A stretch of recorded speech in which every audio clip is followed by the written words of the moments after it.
Kedua warganet ini yang membeli menu angkringan untuk berbuka puasa.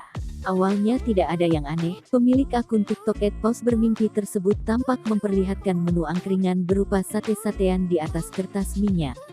Tak berselang lama, seorang wanita memperlihatkan porsi nasi kucing yang baru saja ia beli.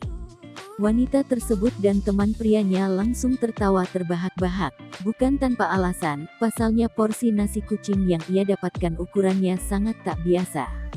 Umumnya nasi kucing memang berukuran kecil, namun yang didapat kedua warganet tersebut kala itu ukurannya bisa dibilang super mini.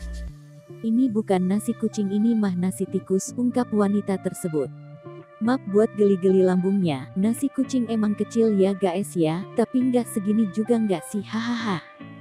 Kayak lagi main berbi-berbian, maaf nggak kuat," tulis wanita itu dalam video.